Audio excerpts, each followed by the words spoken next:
حضرت ابو دردہ رضی اللہ عنہ نے امیر المومنین حضرت عمر بن خطاب رضی اللہ عنہ سے ملک شام جانے کی اجازت طلب کی تو آپ نے انکار فرما دیا.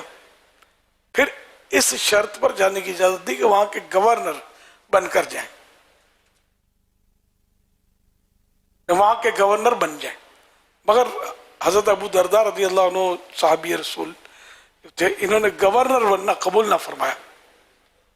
اور عرض کی میں تو شام اس لیے جانا چاہتا ہوں تاکہ وہاں کے لوگوں کو اللہ پاک کے محبوب صلی اللہ علیہ وسلم کی سنتیں سکھاؤں اور انہیں سنت کے مطابق نماز پڑھاؤں. حضرت عمر رضی اللہ عنہ انکار نہ فرما سکے اور آخر کار انہیں جانے کی اجازت عطا فرمائی. حضرت ابو دردہ رضی اللہ عنہ سوریہ، شام کو آج کل سوریہ کہتے ہیں، شام یعنی سوریہ مشہور شہر دمشق کی جامع مسجد کے امام تھے. اور آپ رضی اللہ عنہ کا اس مسجد میں علم دین سیکھنے کا بہت بڑا حلقہ لگتا تھا. اس میں کم و بیش 1600 افراد حاضر ہوتے تھے، 1600 کم و بیش. یہ ان کی شان تھی. یوں مطلب یہ کہ گورنر کا عہدہ قبول نہ فرمایا کہ میں تو مسجد کا امام بننا چاہتا ہوں.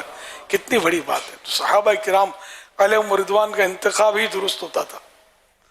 ہم لوگ دو امام صاحب ہیں بھی جو، تو وہ بھی یار اس میں ترقی نہیں ہے، کوئی آدمی مطلب مالی طور پر تنگ ہی رہتا ہے، یوں کر لینا چاہیے تو وہ کر لینا چاہیے.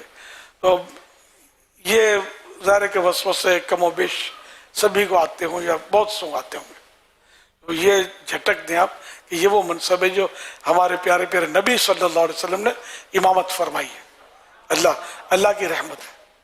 اور دعوت اسلامی بھی جو اٹھی ہے، ایک مسجد کے امام ہی اس کو لے کر چلا تھا. دیکھا جائے تو الحمدللہ مسجد بھی کوئی مشہور نہیں، چھوٹی سی مسجد، اب کوئی توسیع ہوئی ہے اس کی، چھوٹی سی مسجد تھی، چند صفیں اس کی تھی الحمدللہ. تو یوں امامت کا منصب جو یہ دین کی خدمت کے حوالے سے بھی نہایت ہی اہم ہے کہ امام سے لوگ مانوس ہوتے ہیں. ایک تعداد ہے جو مانوس ہوتی ہے، احترام کرتی ہے، اس کی بات توجہ سے سنتی ہے.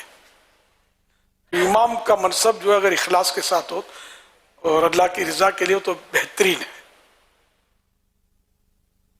اللہ پاک کے پیارے پیارے آخری نبی صلی اللہ تعالی علیہ وآلہ وسلم کا فرمان عالی شان ہے، تم میں سے اچھے لوگ اذان کہیں اور قرہ یعنی قاری صاحبان امامت کریں.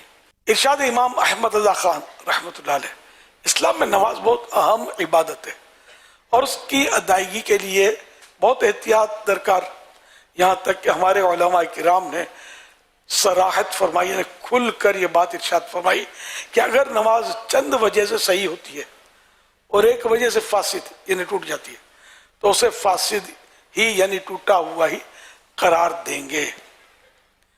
مزید فرماتے ہیں امام ایسا شخص مقرر کیا جائے جس کی طہارت صحیح ہو. طہارت یہ ایک وسیع موضوع ہے کہ ہر چیز پاک ہو اس کی، ٹھیک ہے نا. یعنی کوئی بھی قدر مانع، یعنی ایسی نجاست نہ اس جگہ پر جو نماز پڑھے گا، نہ کپڑوں پر ہو، اور بدن کی وضو بھی ہو تو غسل بھی فرض اس پر نہ ہو وغیرہ. یہ طہارت کی تفصیلات ہیں.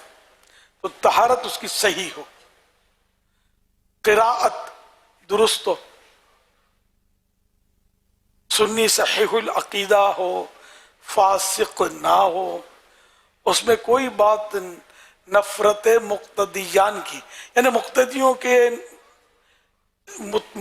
کے لیے نفرت کا باعث نہ ہو.